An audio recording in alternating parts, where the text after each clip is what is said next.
Hello and welcome बच्चों to supply के second class में। आओ, सभी का स्वागत है। Supply second class. पहले आओ थोड़ा गला साफ करें अपने।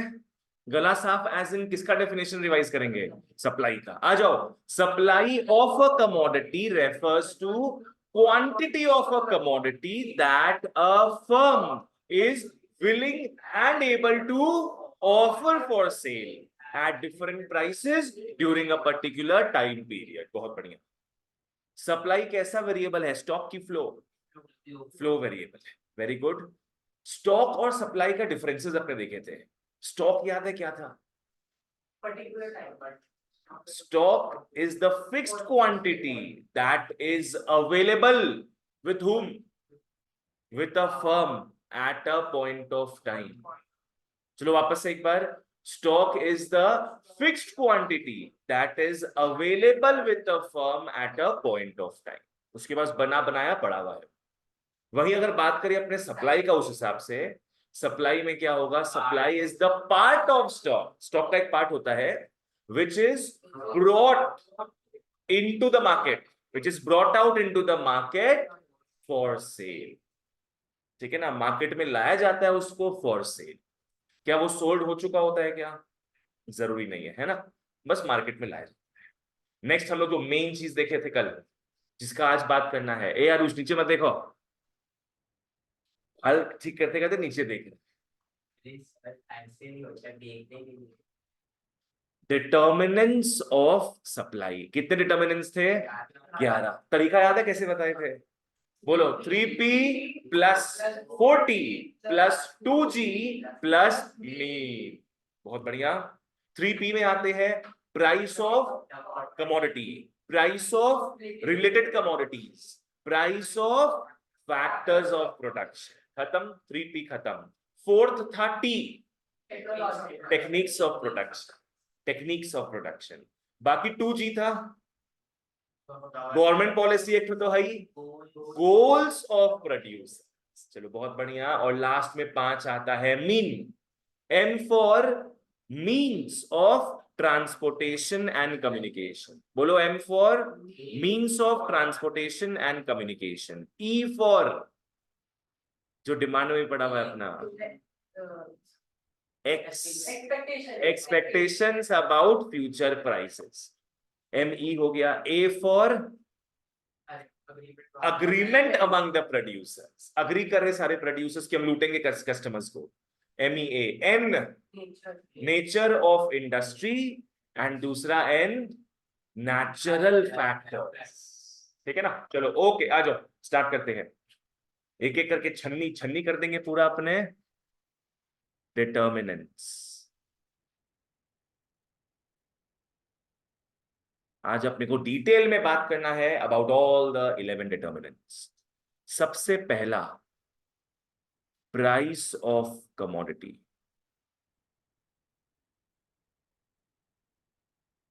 देख लो, प्राइस ऑफ कमोडिटी।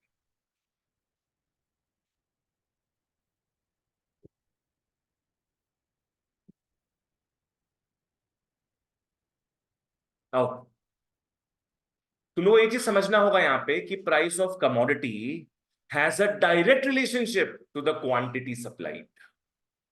क्या होगा यहां पे? Direct relationship. Direct relationship. Direct relationship क्या था? सेम डायरेक्शन की ऑपोजिट डायरेक्शन? Same direction. एक बढ़ता है दूसरा बढ़ेगा, एक घटता है दूसरा घटेगा। PX and SX। अगर कमोडिटी का प्राइस बढ़ रहा है तो अपने सप्लाई बढ़ाएंगे। अपने याद रखो, अपने मैन्युफैक्चरर है, प्रोड्यूसर है, दुकानदार है, अपने कंज्यूमर नहीं है। प्राइस बढ़ने पे ज्यादा सप्लाई करने का सोचेंगे।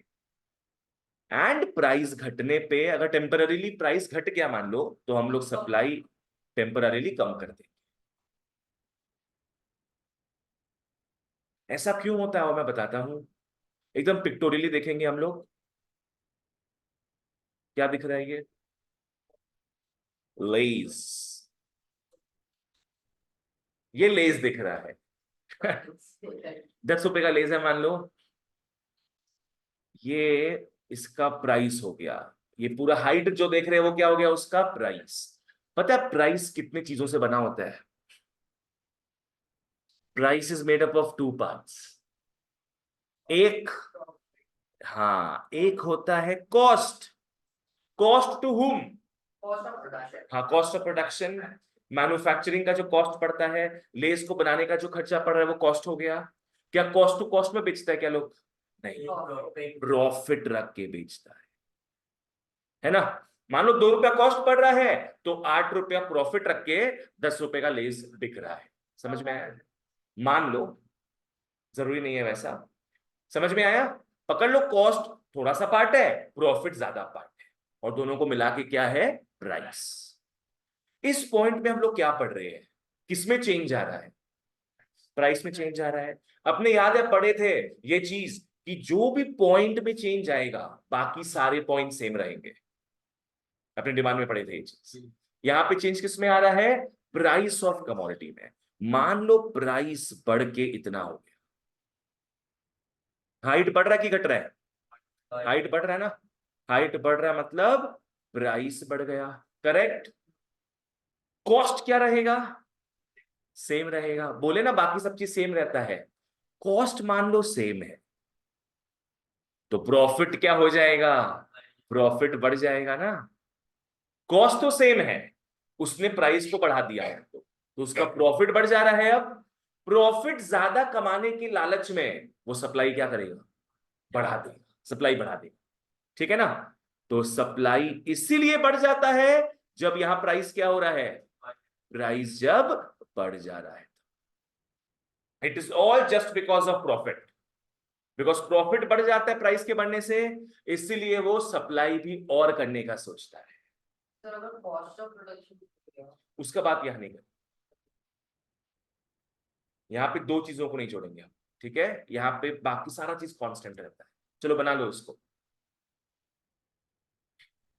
ये सब क्या है ना, एक लुक मारेगा तुम लोग रिवीजन के समय, इसके ऊपर तुम लोग को याद आ जाएगा।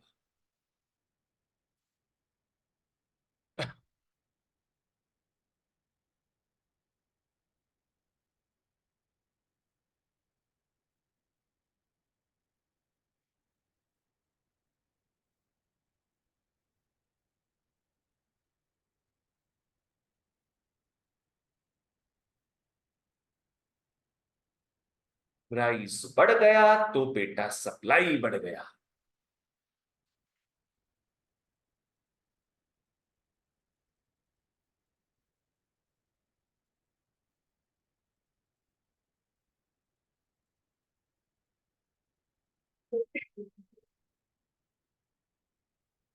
हो गया। इसके नीचे क्वेश्चन लिख लो, why supply increases when price increases. ये फर्स्ट पॉइंट में ही हम लोग, ठीक है ना, वो 11 पॉइंट्स में से फर्स्ट पॉइंट में ही है। Why supply increases when price increases. तुम लोगों को बता दी ऊपर में क्या है, थोड़ा सा लिखा देते हैं। ठीक है, क्या होगा? When the price increases, comma, keeping per unit cost as constant,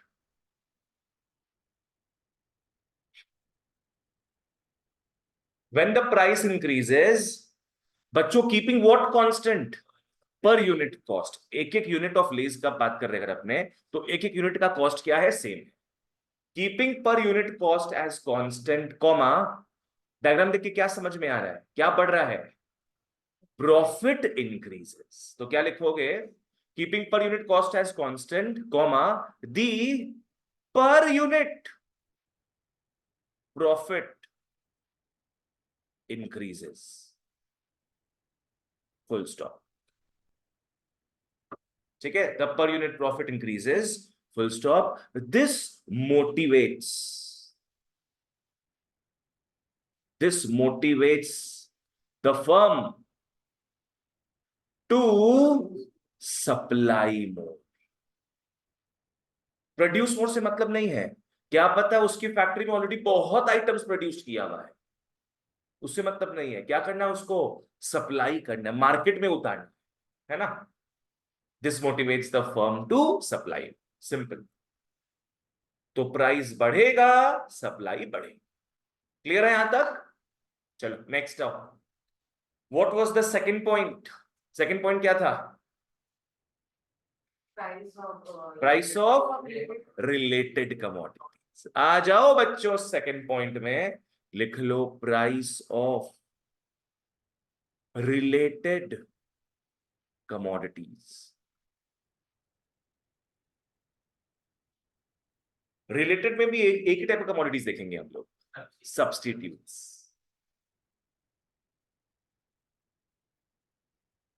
substitutes का बात करें, price of related commodities, substitutes. Complementary सिर्फ डिमांड में आएगा, ठीक है, बताएंगे। पहले सब्स्टिट्यूट्स का बात करते हैं। अपने सब्स्टिट्यूट कुछ याद है क्या था? क्या उसको साथ में यूज कर सकते हैं क्या? नहीं, घर वाली बाहर वाली साथ में नहीं, अलग अलग। टी कॉफी साथ में नहीं, है ना। पेन पेंसिल साथ में नहीं, या तो पेन से लिखो या तो पेंसिल से लिखो। क्या होता है इसमें, आओ मैं कॉन्सेप्ट समझाता हूं।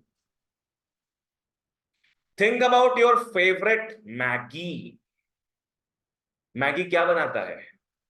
नूडल्स, बिल्कुल सही। अपने मैगी मैगी बोलते हैं, पर वो एक्चुअली क्या होता है? नूडल्स।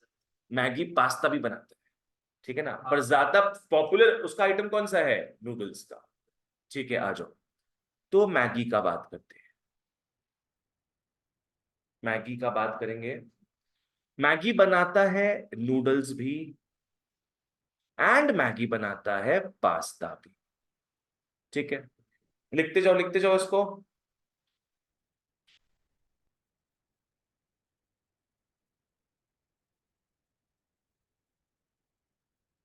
मेरे को बताओ ये दोनों सब्स्टिट्यूट गुड्स है कि नहीं? Yes, they are substitutes, yes. या तो भैया तुम क्या बोलते हैं, हॉट फूड में, हॉट जंक फूड में नूडल्स खाओगे या तो पास्ता खाओगे, दोनों साथ में जनरली नहीं खाते हम लोग, ठीक है। सो इन ऑल फेयरनेस, ये दोनों सब्स्टिट्यूट्स है, दोनों सब्स्टिट्यूट्स। ओहो, पास्ता में मैगी डालते हैं अच्छा, मतलब तुम कॉम्प्लीमेंट्री बना दिया है इसको, हाँ। बट यहाँ ये सब टेस्टी होता है, पता है, थोड़ा एक्सपेरिमेंट करने से मजा आता है। तो तुम खाना वाना बनाता है क्या कुछ? तो कभी लाना, खिलाना कभी। अभी कुछ दिन पहले पास्ता बना के आया था, एकदम बेकार। ए ऐसे नहीं बोलो,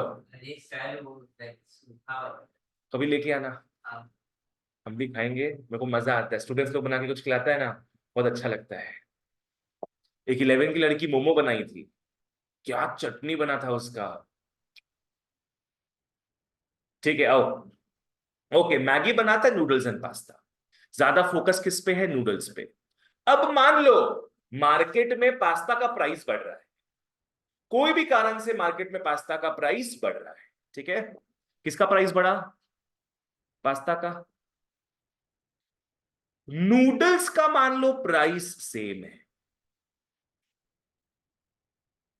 अब मैगी एज अ ब्रांड क्या सोचेगा? या नहीं? देखो, मैगी या कोई भी ब्रांड प्रॉफिट मैक्सिमाइज करने का सोचता है जनरली, सबकी प्रॉफिट ताबड़तोड़ कमाना है। और देख रहा है सालों से नूडल्स का प्राइस फिक्स्ड है, पर सालों से पास्ता का प्राइस बढ़ते जा रहा है, बढ़ते जा रहा है। तो वो सोच रहा है अब मैं अपने मशीन से नूडल्स नहीं निकाल के पास्ता निकालूं। तो वो क्या करेगा? वो नूडल्स का सप्लाई कम कर देगा, वो शिफ्ट कर देगा सारे रिसोर्सेस को, कहां पे? पास्ता की ओर। शिफ्ट रिसोर्सेस, वो शिफ्ट कर देगा रिसोर्सेस पास्ता की। तो पास्ता का सप्लाई बढ़ जाएगा फिर, और नूडल्स का सप्लाई घट जाएगा। समझ में आया? अब ये अच्छा क्वेश्चन पूछा है तुम, कि प्राइस भी तो यही कंट्रोल करता होगा। नहीं, ऐसा नहीं है।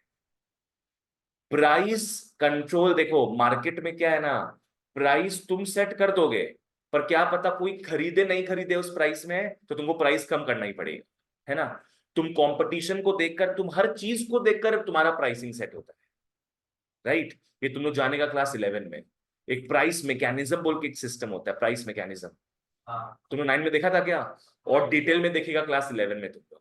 सर सर अगर नूडल्स का प्राइस कांस्टेंट रहता है तो फिर लोग ज्यादा तो नूडल्स खाएंगे। वही तुम बोल रहे हो, वो भूल जाओ, डिमांड कांस्टेंट है, उसको भूल जाओ तुम एकदम। यहां तुम बस कैसे सोच रहा है एज अ सप्लायर, तुम देख रहा है भाई कि तुम पहले नूडल्स बेचता था, नूडल्स का प्राइस पहले 12 रुपया था, अभी भी 12 रुपया है, पर पास्ता का प्राइस पहले 8 रुपया था, अब 20 रुपया हो गया है। तो जनरली तुम किसको प्रेफर करेगा बनाना, पास्ता। सर अगर 8 से 10 हुआ है 8 से 10 तो फिर क्या होगा, मतलब नूडल्स ही बनाएगा वो। नूडल्स हाँ, क्योंकि 12 रुपए तो मिल रहा है उसमें से उसको। पर उसमें प्राइस इंक्रीज कर किसमें, पास्ता में प्राइस इंक्रीज हुआ है। हाँ प्राइस इंक्रीज हुआ है, पर नूडल्स से तो कम ही है ना फिर भी, ठीक है। ये जस्ट तुम लोग को हम ऐसी लॉजिकल एग्जांपल दे दिए, बस एग्जाम में तो ये रुपीज रुपीज मत लिखना। बस एग्जाम में क्या लिखोगे कि किसी सब्स्टिट्यूट गुड्स का प्राइस बढ़ रहा है तो अपने वहां शिफ्ट हो जाए, ठीक है। आज जैसे पकड़ लो, मान के चलो आ, हम शूज बनाते हैं, मान के चलो, एक है स्लीपर्स हो गया, स्लीपर्स, पान का एग्जांपल दे गया, ठीक है, इसी का एग्जांपल दे दे, छोड़ो, एक स्लीपर्स हो गया और एक स्नीकर्स हो गया। स्नीकर्स समझता है तुम लोग, ये दोनों में मैं पहले ये बनाता था मान लो, अब मैं देख रहा हूं कि स्नीकर का मार्केट काफी हॉट हो गया है, एज इन लोग यंगस्टर्स क्या है ज्यादा प्रेफर कर रहे हैं आजकल स्नीकर्स खरीदना। तो मैं क्या करूंगा फिर, मैं स्लीपर्स छोड़कर मैं कौन से बिजनेस में घुस जाऊंगा, स्नीकर्स के। दोनों है तो सब्स्टिट्यूट गुड्स ही। मैं देखूंगा अभी ट्रेंड में आ रहा है स्नीकर्स, इसका प्राइस बढ़ रहा है मार्केट में, मैं उसमें घुस जाऊंगा, ठीक है ना। मेरा समय मेरा वक्त उतना ही लगेगा, तो बेटर क्या है, स्नीकर्स के बिजनेस में घुस जाओ। अब एक बात समझते तुम लोग से, how is this not true for other goods. जैसे पकड़ लो, मान लो, लिखना मत उसको, मैं ब्रेड बनाता था, ठीक है, और गन्स का प्राइसेस बढ़ गया। मैं ब्रेड बनाता था और गन्स का प्राइसेस बढ़ गया, पहला बात ये सब्स्टिट्यूट गुड्स है कि नहीं, है सब्स्टिट्यूट गुड्स, नहीं अनरिलेटेड अनरिलेटेड गुड्स है। ब्रेड और गन्स में क्या समानता है, कुछ नहीं है। या ब्रेड यूज करोगे या गन्स यूज करोगे, ऐसा थोड़ी ना है कोई। So these two are unrelated goods. आज हम ब्रेड बनाते हैं, गन्स का प्राइस मार्केट में बढ़ भी रहा है, अगर हम क्या अपने रिसोर्सेज को यहां शिफ्ट कर सकते हैं क्या, जो मशीन्स में ना ब्रेड बनाता था उस मशीन से गन्स निकलेगा क्या, पॉसिबल ही नहीं है। गन्स के लिए अलग ही मशीन्स लगेगा पूरा, मैं पुराने मशीन्स को मॉडिफाई भी नहीं कर सकता। नूडल्स और पास्ता का बात अलग है, दोनों ही फूड आइटम्स है, थोड़ा बहुत मॉडिफिकेशन लगेगा मशीनों में, पर ब्रेड और गन्स तो पूरा ही अलग अलग हो गया। समझ में आया, आ जाओ। तो इसका एक मस्त लाइन लिख लो, हमारा गुड कौन सा था, नाम बताओ इसमें से, हमारा गुड कौन सा था, नूडल्स, और मार्केट में किसका प्राइस बढ़ रहा था, पास्ता का, ठीक है ना। हम लोग पहले बनाते थे नूडल्स और सब्स्टिट्यूट गुड्स में कौन आ गया, पास्ता। आओ लिख लो यहां पे, the supply of our commodity, the supply of our commodity is inversely related to price of substitute goods.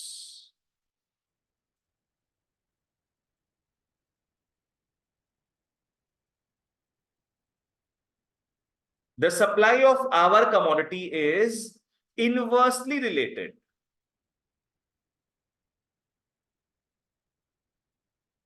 to price of substitute goods. Sir वैसे कॉम्प्लीमेंट्स क्यों यूज करते हैं इसमें? कॉम्प्लीमेंट्री में तुम्हारा, तुम शिफ्ट नहीं होगा उस चीज में ना। आज पेन और रिफिल है मान लो, पेन और रिफिल, तो दोनों तुम खुद ही बनाओगे दोनों चीज, और दोनों चीज ही चाहिए होगा अपने को, है ना। तुम ऐसा तो ना कि रिफिल ज्यादा बना देगा पेन कम बना देगा, या पेन ज्यादा बना देगा रिफिल कम बनाएगा। दोनों का सप्लाई सेम रखना पड़ेगा अपने को, है ना। किसी का भी प्राइस बढ़े, तुमको दोनों का सप्लाई सेम रखना पड़ेगा। तुमको भी समझ में आ गया ये? कोई और बात। नहीं, उसमें से मतलब नहीं होगा। यहाँ पे किसका बात कर रहे हैं अपने? मैगी का। आज पकड़ लो, तुम पेन बनाता है, कोई और रिफिल बनाता है, ये दोनों कैसे गुड्स हो गए? कॉम्प्लीमेंट्री गुड्स, ठीक है ना। अगर एक का प्राइस बढ़ेगा चाहे घटेगा, तुमको दोनों ही क्या है, सेम मात्रा में बनाना पड़ेगा, है ना। वहां तुम शिफ्ट नहीं हो सकते हो किसी में कि नहीं हम तो सिर्फ पेन ही बनाएंगे, रिफिल विफिल नहीं बनाएंगे, रिफिल का दरकार ही नहीं है अपने को, ऐसा अपने नहीं कर सकते, ठीक है। हाँ, क्या बोले, फॉलो करना है इसको सब। सप्लाई हमारे कमोडिटी का क्या होता है, inversely related to price of substitute goods. पकड़ लो, पास्ता का प्राइस बढ़ गया तो हमारा नूडल्स का सप्लाई हम कम कर देंगे। बुद्धि लगाओ, बुद्धि लगाओ। अगर पास्ता का प्राइस बढ़ जाएगा तो हमारा क्या था, नूडल्स था, उसका सप्लाई हम कम कर देंगे। और अगर पास्ता का प्राइस घट जाएगा तो हमारा नूडल्स का सप्लाई हम बढ़ा के रखेंगे, कोई प्रॉब्लम नहीं है, पास्ता से मतलब ही नहीं होगा तब। तो इसको क्या बोलते हैं बच्चों अपने, इनवर्सली रिलेटेड। बोलो समझ में आया ये? आगे बढ़ते हैं, थर्ड में आओ। Price of factors of production.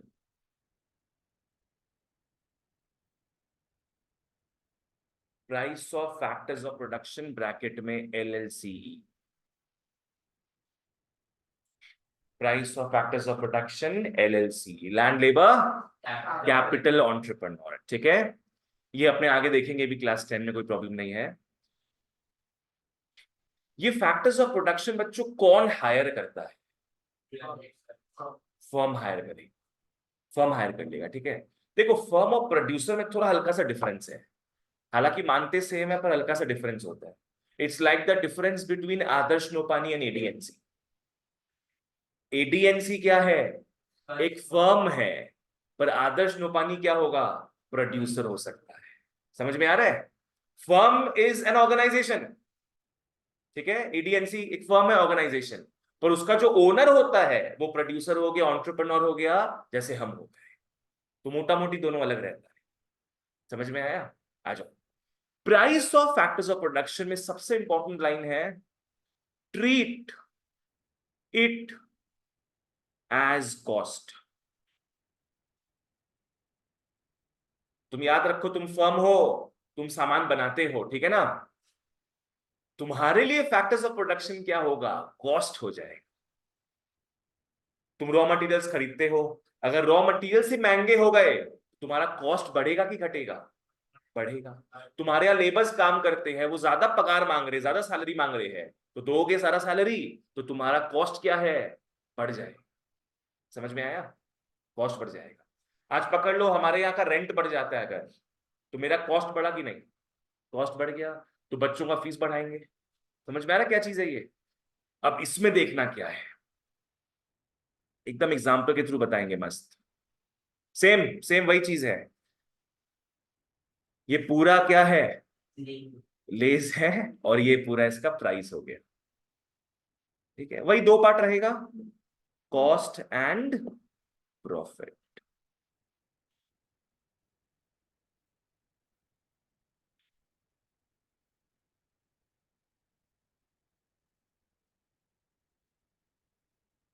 अच्छा, पहले समझ लो तुम लोग क्या है।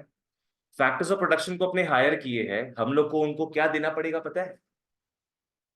जैसे LLCE हो गया ना, वैसी फर्म जो पे करता है LLCE को, उसका भी एक नेमोनिक है, नहीं पता? प्राइस हो गया RWIP। अभी सुना है इसको तुम लोग? लैंड हम लेते हैं, उसके बदले हम रेंट पे करेंगे। हम लेबर को रखेंगे अपने यहां तो वेजेस पे करेंगे। हम कैपिटल, हम लोन में काम करते हैं तो आई फॉर इंटरेस्ट पे करेंगे। एंड एंटरप्रेन्योर को रख रहे हैं अब हम, तो प्रॉफिट कमा के देंगे। हम फर्म है, एंटरप्रेन्योर को रख रहे हैं अगर, तो उसको प्रॉफिट कमा के देंगे, ठीक है ना। तो LLCE को हम लोग को क्या देना पड़ता है? RWI। ये कॉस्ट वही हो गया बच्चों, ये कॉस्ट वही हो गया RWI। अब समझना इस चीज को, बताओ चेंज किस में आ रहा है? कॉस्ट में चेंज आ रहा है। प्राइस में चेंज आएगा क्या? नहीं, प्रॉफिट कम। नहीं। क्या बोले थे? जिस पॉइंट में जिसका बात कर रहे हैं सिर्फ उसी का बात करोगे, बाकी सब कांस्टेंट रहेंगे। लास्ट टाइम फर्स्ट पॉइंट में अपने किसका बात कर रहे थे? प्राइस ऑफ कमोडिटी का ना। तो सिर्फ किस में चेंज आ रहा था? कमोडिटी के प्राइस में। क्या चीज फिक्स था? कॉस्ट फिक्स था। पर अभी क्या हो रहा है बच्चों? अभी कॉस्ट में चेंज आ रहा है, तो इस बार प्राइस ऑफ कमोडिटी कांस्टेंट रहे। ठीक है, प्राइस ऑफ कमोडिटी अभी सेम हाइट का रहेगा, कांस्टेंट रहेगा। किस में चेंज आ रहा है बताओ? कॉस्ट में। कॉस्ट मान लो इतना बढ़ गया, तो प्रॉफिट अब कम हो जाएगा जी, प्रॉफिट अब कम हो जाएगा। बोलो तुम इस केस में क्या करते? सप्लाई बढ़ाते कि घटाते? सप्लाई घटा देते हो, अपने सप्लाई को घटा देते, क्योंकि कॉस्ट बढ़ गया अपना पर प्रॉफिट कम हो गया है। तो क्यों अपने कम प्रॉफिट कमाने के चक्कर में सप्लाई बढ़ाएंगे? नहीं, अपने सप्लाई को घटा देंगे। चलो बना लो उसको।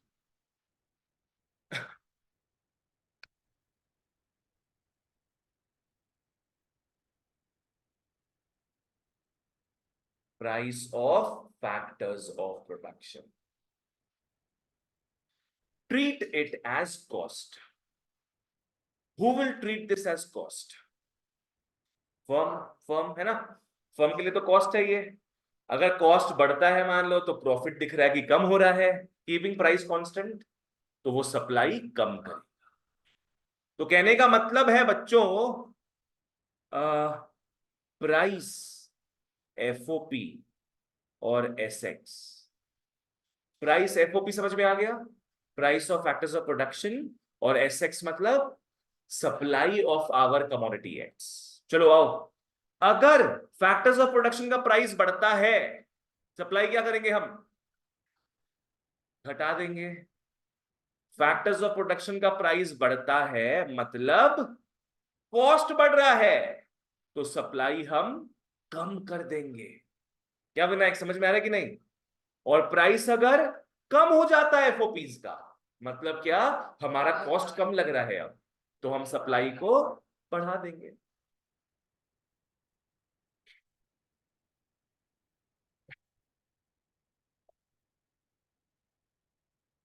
जो जो लिखाते सब कॉपी पेस्ट कर लिया था।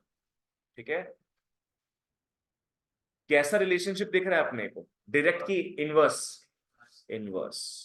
क्या लिखेंगे अपने? The supply of a commodity, the supply of a commodity is inversely, the supply of a commodity is inversely related to the price of FOP. The supply of a commodity is inversely related to the price of FOP, to the price of factors of production.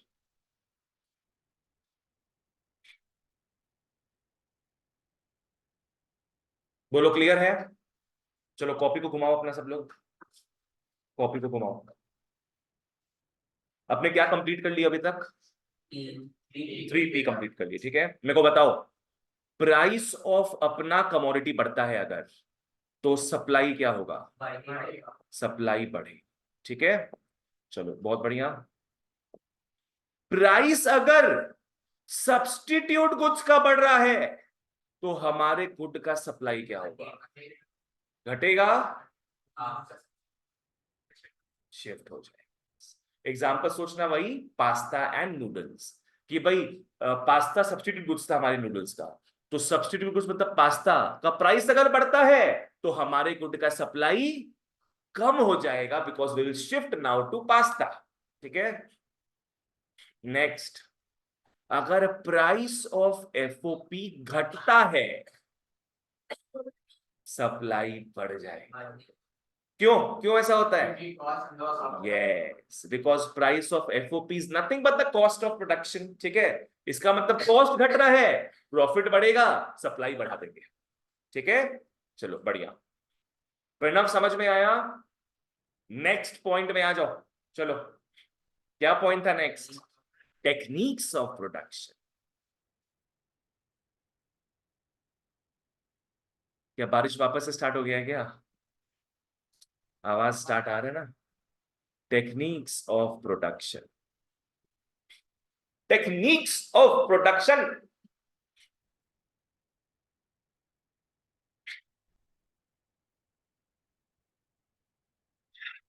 तुम लोग को क्या लगता है बच्चों, अगर better technique use करेंगे हम लोग तो हमारा कॉस्ट बढ़ेगा कि घटेगा?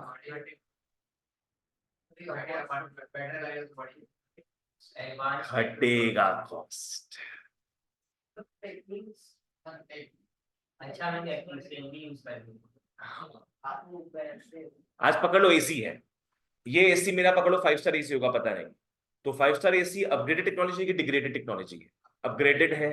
ठीक है, तो इसका रनिंग कॉस्ट क्या होगा? कम हो जाएगा। पर अगर वही 1 स्टार एसी लेते हम तो वो हो जाता डिग्रेडेड टेक्नोलॉजी, उसका रनिंग कॉस्ट क्या है? काफी बढ़ जाता।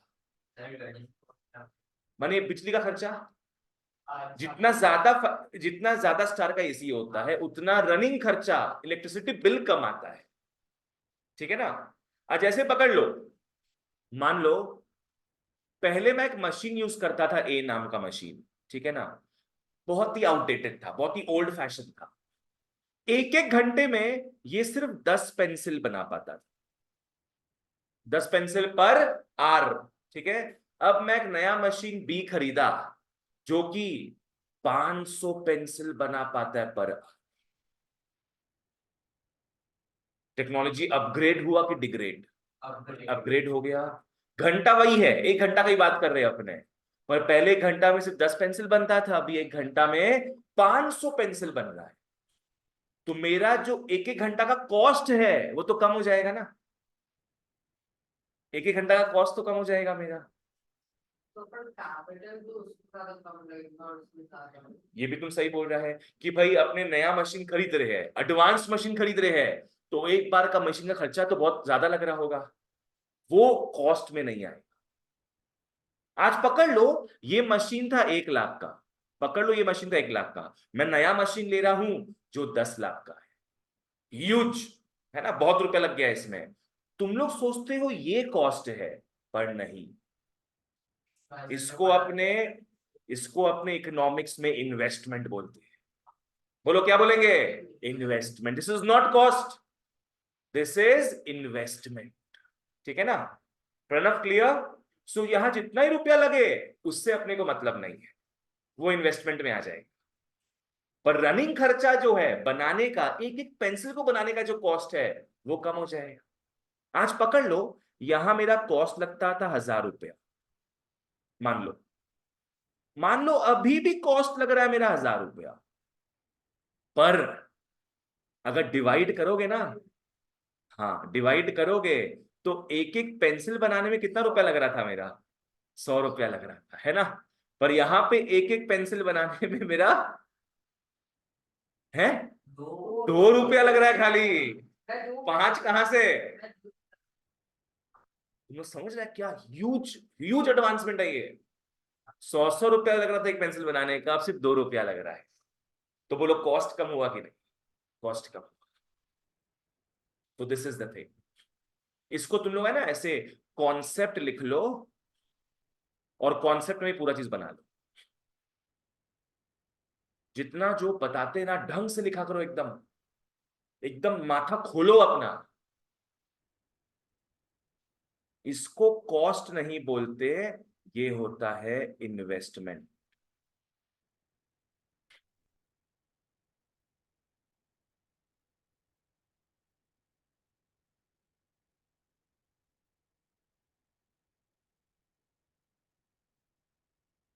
चलो बना लो उसको।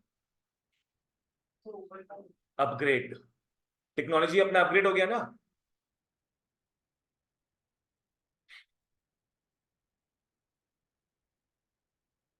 जहां जो समझ नहीं आए बच्चों पूछना।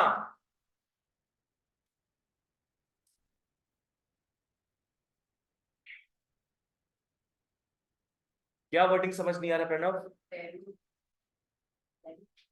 10 पेंसिल पर आर। तू अभी तक समझा ही नहीं क्या एग्जाम्पल जो दिए थे हम? आरुष लिख रहा है? आर्यमन? चलो ओके। विनायक कुछ पूछना है तो पूछो इसमें। तो मैंने कॉन्सेप्ट दिखाया कि टेक्नोलॉजी जब अपग्रेड होता है तो कितना फायदेमंद होता है, किसके लिए? फर्म के लिए, है ना। जहां 100 रुपए लग रहा था एक पेंसिल बनाने का, अब सिर्फ 2 रुपया लग रहा है एक पेंसिल बनाने का।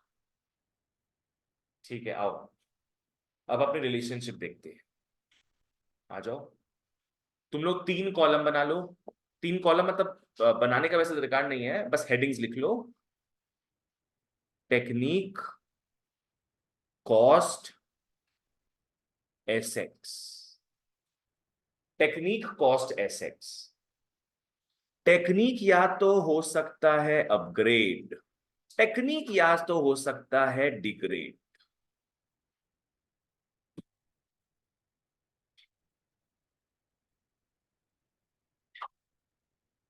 डिग्रेड समझ में आया कि वापस से अपने प्राचीन जमाने में चले गए, अपने घटिया मशीन यूज कर रहे हैं। बताओ, फर्म अगर टेक्नोलॉजी को, टेक्निक को अपग्रेड कर देता है, कॉस्ट क्या होगा?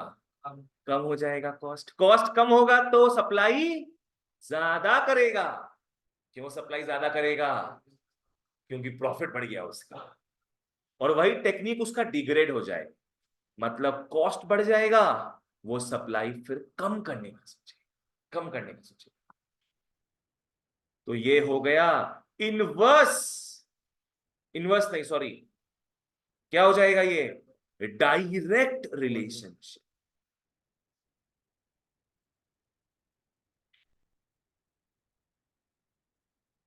ये हो जाएगा direct relationship. Direct of course किसके बीच में डायरेक्ट हो रहा है ये?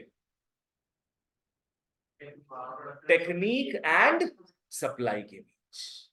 कॉस्ट तो बीच में आ गया, उसको गोली मारो। मेन कॉज क्या था? टेक्निक में चेंज आया, उसका रिजल्ट क्या था कि एसेट्स में, सप्लाई में चेंज आया। टेक्निक या तो बढ़ता है, टेक्निक या तो घटता है। ठीक है ना? चलो बहुत बढ़िया।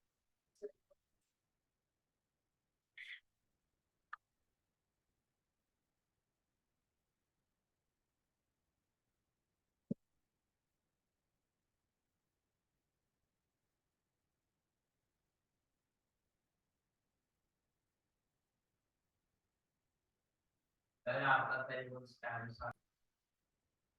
यहां तक सब क्लियर? अब क्या पढ़ना है अपने को? 2G। आओ बच्चों, 4 हो गया, फिफ्थ में आओ। Come to the fifth one. लिख लो गवर्नमेंट पॉलिसी। लिख लो गवर्नमेंट पॉलिसी। जब भी गवर्नमेंट का बात करोगे 2 चीजों का बात जरूर करना, tax and subsidy. Tax and subsidy. Subsidy का मतलब याद है क्या था? डिमांड में बताए थे। छूट दे देते हैं। हाँ, ये एक फाइनेंशियल असिस्टेंस है फ्रॉम द गवर्नमेंट। ये हेल्प है बेसिकली। ठीक है ना? बाय द वे, नॉर्मली अगर गवर्नमेंट किसी में टैक्स लगाता है तो प्राइस क्या होगा? बढ़ता है। मैं नॉर्मली बता रहा हूं। और गवर्नमेंट किसी में सब्सिडी देता है अगर, तो प्राइस घटता है। ये पता है अपने को। ठीक है ना? अब यहां पे मैं चीज लिखा रहा हूं, treat tax as cost. Treat tax as cost. जैसे वहां पे किसको कॉस्ट बनाए थे? एफओपीज के प्राइसेस को लिखे थे ना वहां पे कि treat the prices of FOPs as cost. वैसे यहां पे treat tax as cost.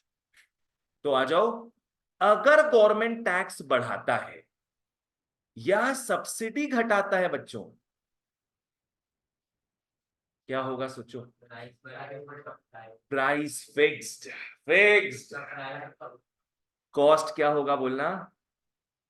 Cost बढ़ेगा। मैंने क्या बोला? टैक्स को ट्रीट करो एज व्हाट? कॉस्ट। अगर गवर्नमेंट टैक्स बढ़वा रहा है तुम्हारे गुड में तो तुम्हारा कॉस्ट बढ़ेगा, कॉस्ट बढ़ेगा तो प्रॉफिट कम हो जाएगा, तो सप्लाई कम हो जाएगा, ठीक है ना, सप्लाई कम हो जाएगा।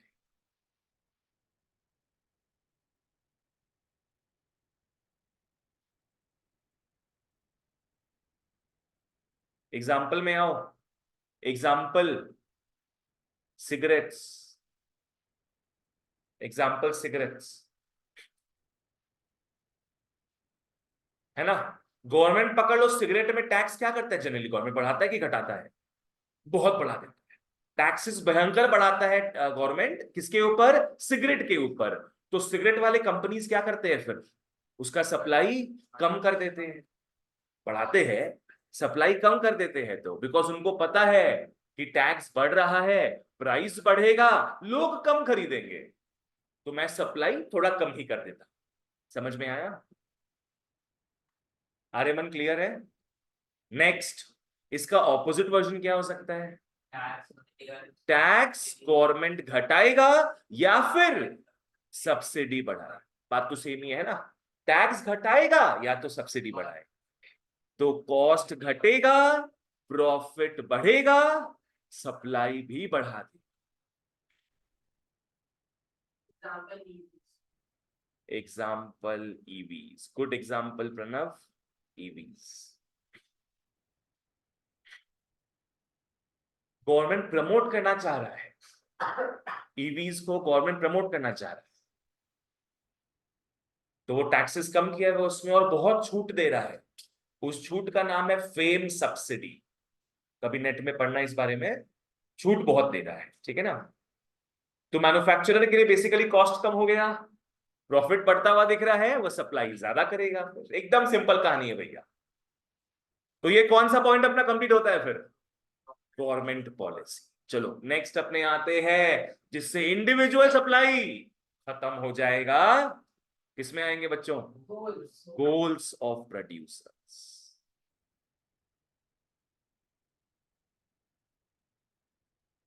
गोल्स ऑफ प्रोड्यूसर्स आ जाओ। नॉर्मली कोई भी प्रोड्यूसर का गोल क्या होता होगा, प्रॉफिट को मैक्सिमाइज करना, ठीक है। नॉर्मली गोल्स 3 भागों में बंटता है, कोई भी प्रोड्यूसर का गोल 3 भागों में बटेगा। पहला एंड सबसे इंपॉर्टेंट, प्रॉफिट, प्रॉफिट मैक्सिमाइजेशन, सबसे पहला goal profit maximisation. Next goal sales maximisation, दूसरा गोल लिख लो सेल्स मैक्सिमाइजेशन।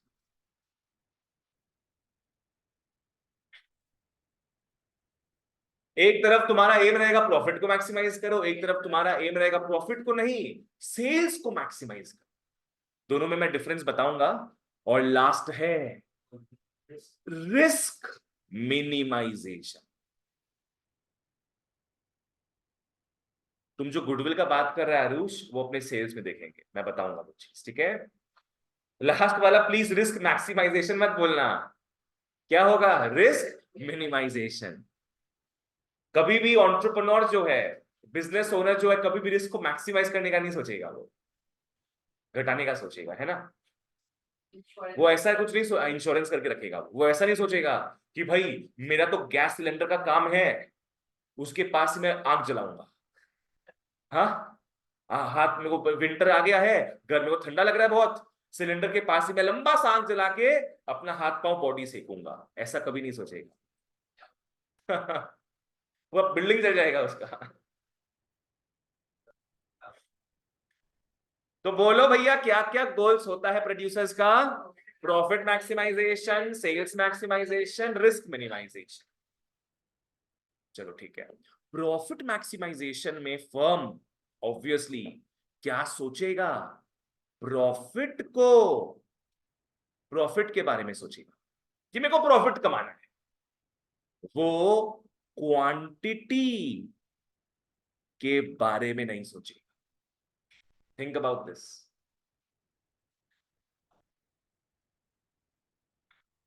वो सोचेगा कि भाई मेरा एक दो पीस ही बिके और उसमें मैं भयंकर प्रॉफिट कमा लूं। लग्जरी गुड्स, ठीक है।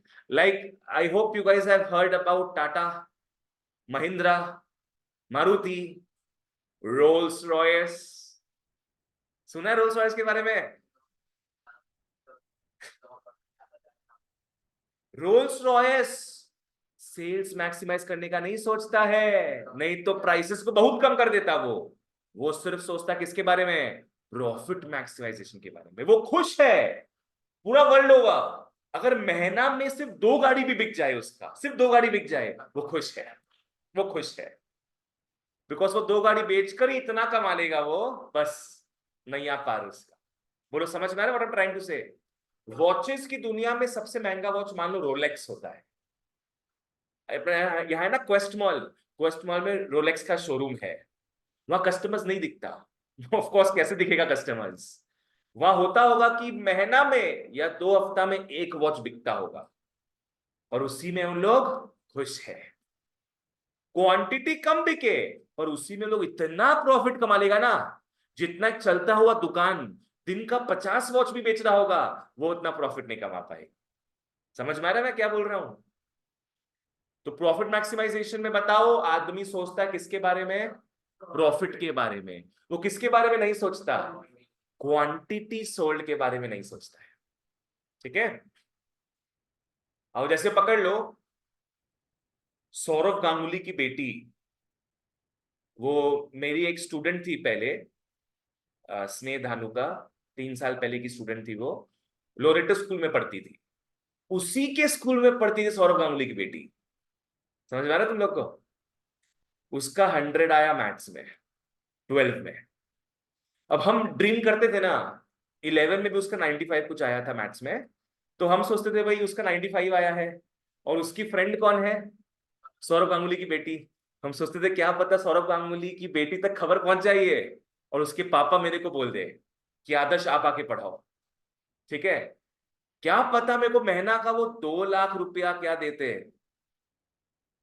फीस देते, क्या पता कि मेरी बेटी को आप पर्सनली आके पढ़ाओ, घर पे, मेरे घर पे आओ, और कितना मैं फीस दूंगा आपको? 2 लाख रुपया।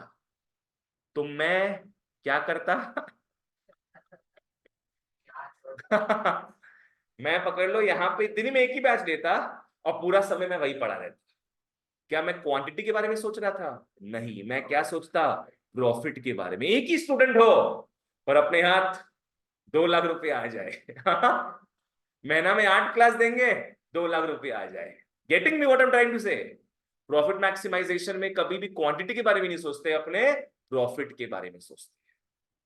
इसका बैंक ऑपोजिट क्या है? Sales maximisation. सेल्स मैक्सिमाइजेशन में तुम प्रॉफिट के बारे में नहीं सोचोगे, तुम क्वांटिटी के बारे में सोचो। सर थोड़ा बहुत तो सोचने पड़ेगा प्रॉफिट की। थोड़ा बहुत सोच सकते हो, पर यहां ज्यादा सोच क्या चीज का रखते हैं? अपने क्वांटिटी का। आज जैसे पकड़ लो, मैं एक नया सेंटर खोलूं, एकदम प्रैक्टिकली बात करें, मैं नया सेंटर खोलूं अलीपुर के साइड में। हो सकता है वहां कोई जानता नहीं हो मेरे को, मैं नया नया खोल रहा हूं। क्या मैं सोच सकता हूं प्रॉफिट मैक्सिमाइजेशन के बारे में? नहीं। मैं सोचूंगा कि पहले स्टूडेंट्स वहां पे जाने, मेरे को पहले स्टूडेंट्स आए मेरे पास, तो मैं क्या करूंगा? फीस फीस बहुत कम रखूंगा मैं। हो सकता है मैं 300 में इको पढ़ाऊं, हो सकता है, माइट भी। मैं फीस बहुत कम रखूंगा। क्या मैं प्रॉफिट के बारे में सोच रहा हूं? नहीं, मैं सोच रहा हूं क्वांटिटी के बारे में। अरे बेस्ट एग्जांपल बेटा, जियो। जियो शुरू शुरू में क्या किया था? फ्री में इंटरनेट। अरे बाबा, 4-4 GB दिन का। वो ऐसा समय था जहां हम लोग रिचार्ज कराते थे महीना के 1 GB का 250 रुपया में। अचानक से जियो क्या आया? 4 GB दिन का फ्री दे रहा था स्टार्टिंग में। तो वो क्या करने का सोचा? Sales maximisation. हाँ, अब लूटना स्टार्ट कर रहा है वो। तो ये लोग क्यों करते हैं सेल्स मैक्सिमाइजेशन? क्यों करते हैं? इसके रीजंस क्या है? इसके रीजंस है इमेज या गुडविल बिल्ड करने के लिए। आरुष ठीक? तो पर इसके लिए बहुत पैसे लगता है स्टार्टिंग में। हाँ, स्टेट ऑफ रुपीज सब बाली का इमेज या गुडविल बिल्ड करने के लिए अपने बहुत बार क्या है ना, जो कॉस्ट है अपना उससे भी कम में बेच देते स्टार्टिंग में। आज अंबानी के पास दुनिया भर का पैसा पड़ा हुआ था, तो एक साल अगर लॉस भी खाया तो क्या है, अब 10 साल कमा रहे हैं, है ना।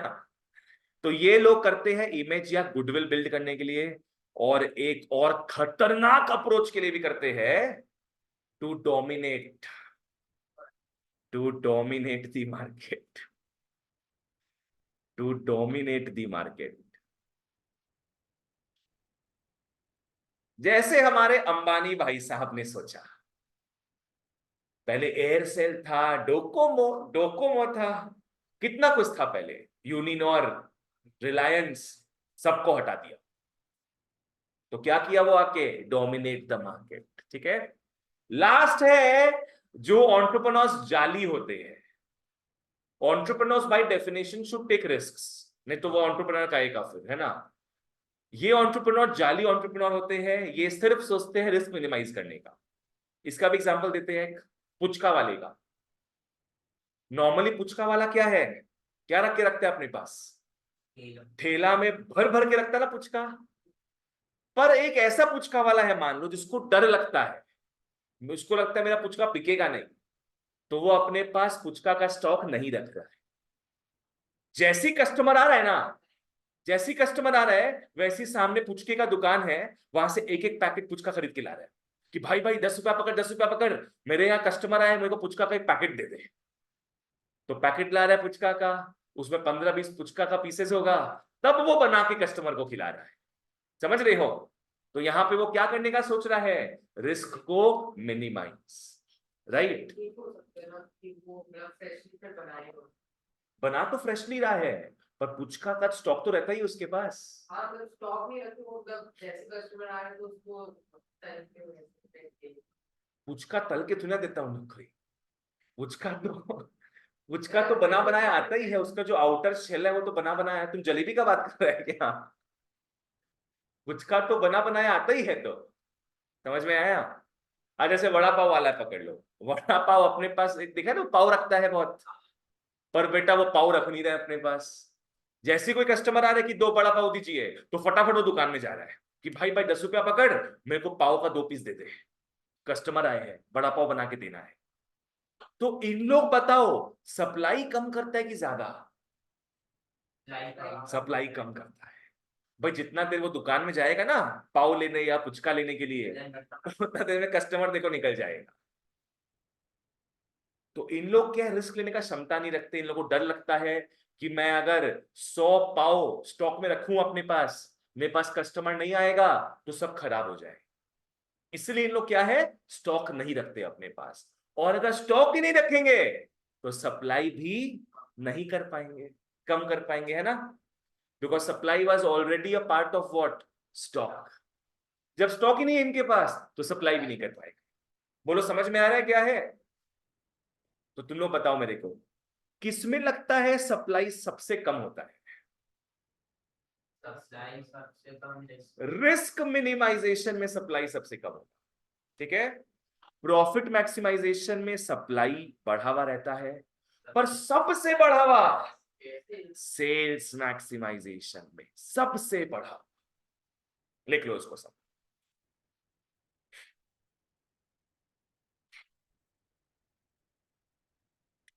ठीक है, तो यहां पे कुछ लिख भी लो तुम लोग, रिस्क मिनिमाइजेशन में लिख लो, do not keep much stock, do not keep much stock. समझ में आ गया यहां तक? Do not keep much stock.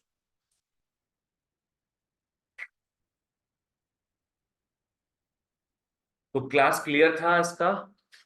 क्या क्या पढ़े अपने बताओ एक बार मेरे को। सबसे पहले प्राइस ऑफ कमोडिटी, फिर price of related commodities, price of factors of production, फिर techniques of production, government policy and goals of producers, goals of producers. ठीक है, एक बार अपने आज के लिए इतना ही करते हैं।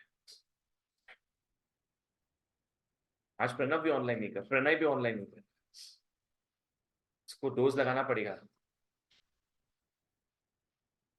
ठीक है, मेरे को लगता है और 2 क्लास लगेगा, ये चैप्टर अपना होगा। ठीक है, चलो सी यू गाइस, बाय बाय।